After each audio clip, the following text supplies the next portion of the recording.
साल 2024 चल रहा है और इसी साल इलेक्शंस भी होने हैं। पर आप किसकी बात में आकर किस पार्टी को वोट करते ये आपके ऊपर है।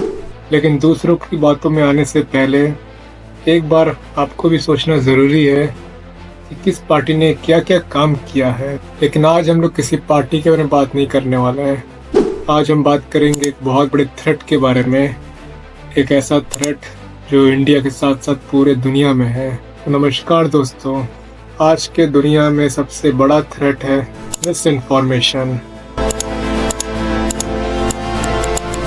बचपन से आपको जो सिखाया जाता है आप लोग उसी को सच मानने लगते हैं। जिस भी चीज़ को बार बार दिखाया जाता है आप लोग उसी को सच मानने लगते हैं। तो आइए एक एग्जाम्पल से शुरू करते हैं। बचपन से आप लोगों को सिखाया जाता है कि सूरज ईस्ट से वेस्ट की तरफ जाता है, मतलब कि पूरब से पश्चिम की तरफ। लेकिन क्या लगता है आपको, क्या ये बात सच है? तब कुछ लोग बोलेंगे कि हाँ ये बात सच है, क्योंकि हम लोग रोज सुबह उठ के देखते हैं कि सूरज हमेशा पूरब से पश्चिम की तरफ ही जाता है। अगर आपने कभी इसके ऊपर सवाल पूछा होता क्यों, तब आपको पता चलता है कि ये बात मिस इन्फॉर्मेशन है। सूरज कभी भी ईस्ट से वेस्ट की तरफ जाता ही नहीं है। सूरज अपने पोजीशन पर स्टेशनरी रुका हुआ है। उसके चारों तरफ हमारा प्लैनेट धरती राउंड लगाती है, और जो हमारा प्लैनेट है वो वेस्ट से ईस्ट की तरफ रिवॉल्व करता है। और हमारा प्लैनेट जब वेस्ट से ईस्ट की तरफ रिवॉल्व करता है तब लगता है कि सूरज ईस्ट से वेस्ट की तरफ जाता है। तो अब आते उसी बात पर वापस जो मैंने आपसे शुरू में कहा था। जिस चीज को आप बार बार देखते हैं उसी को सच मानने लगते हैं। तो आइए मिस इन्फॉर्मेशन की डेफिनेशन पहले जान लेते हैं कि मिस इन्फॉर्मेशन होता क्या है।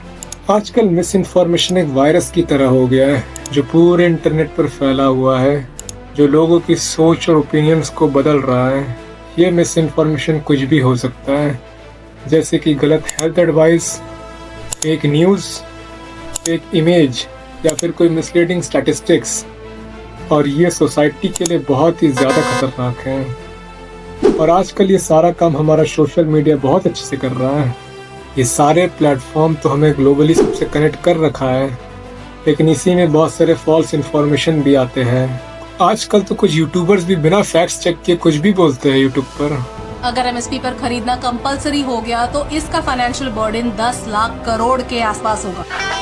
तो आइए बात करते हैं कि लोग ऐसी इन्फॉर्मेशन में कैसे फंसते हैं, और इसका जवाब है खुद अपनी सोच की वजह से।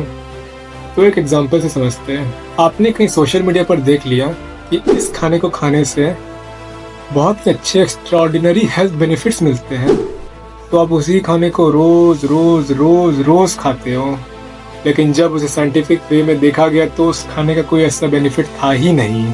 लेकिन आप इस बात को डिसमिस कर देते हो, हटा देते हो, बोलते हो ये सब बातें तो बेकार है। तो इस तरह के बायस को कहा जाता है कंफर्मेशन बायस। जो आपको पता है बस वही सही है, बाकी सब बेकार बातें हैं। तो आइए एक दूसरा एग्जांपल भी लेते हैं।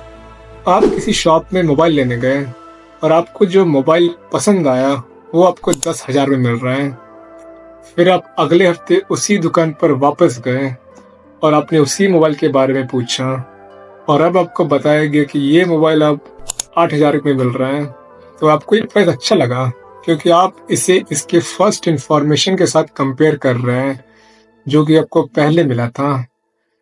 तो इसे कहते हैं एंकरिंग बायस। आप जो भी चीज पहले देखते या सुनते हो आप उसी को बहुत हद तक सच मानने लगते हो। तो एक एग्जांपल और ले लेते हैं। आपने एक एग्जाम लिखा और आपके उसमें बहुत अच्छे नंबर आए, तो आप कहेंगे कि ये देखो मेरी मेहनत रंग लाई। लेकिन दूसरी बात, जब आप एग्जाम लिख रहे हो उसमें आपके नंबर्स बहुत बेकार आए, तो अब आप कहने लगे पेपर ही ज़्यादा मुश्किल था। मतलब कि जब आपके अच्छे नंबर्स आए तब आपने मेहनत किया, और जब बेकार तो पेपर मुश्किल था। और इस तरह के बायस को कहा जाता है सेल्फ सर्विंग बायस। आप अपने सक्सेस को अपनी टैलेंट की वजह से पाते हो, लेकिन जब आप फेल हो जाते हो तब गलती किसी और की होती है। इसी तरह के बहुत सारे टाइप्स के बायस होते हैं। तो अब आता है मेन सवाल कि इससे बचे कैसे। सवाल पूछिए सबसे, सबके बारे में। कोई भी इंफॉर्मेशन जो दे रहा है उससे सवाल करिए।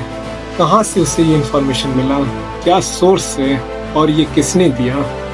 हमेशा सोर्स को चेक करें कि कहाँ से इन्फॉर्मेशन मिल रही है, क्या वो ट्रस्टेड है। एक इन्फॉर्मेशन को अलग अलग जगह से क्रॉस चेक करें कि जो बात है वो सही है या नहीं। बहुत सारी फैक्ट चेकिंग वेबसाइट्स भी है जिसमें आप फैक्ट को चेक कर सकते हैं। तो करते इस वीडियो को यहीं ख़त्म। उम्मीद है कि आप ऐसे मिस इन्फॉर्मेशन के चक्कर में नहीं पड़ेंगे और हमेशा इन्फॉर्मेशन को वेरीफाई करिएगा। और अगर आपने मेरा फरवरी में 29 डेज ही क्यों होते वाला वीडियो नहीं देखा तो आप उसे इस आई बटन पे क्लिक करके देख सकते हैं। और मिलते हैं आपसे अगले वीडियो में।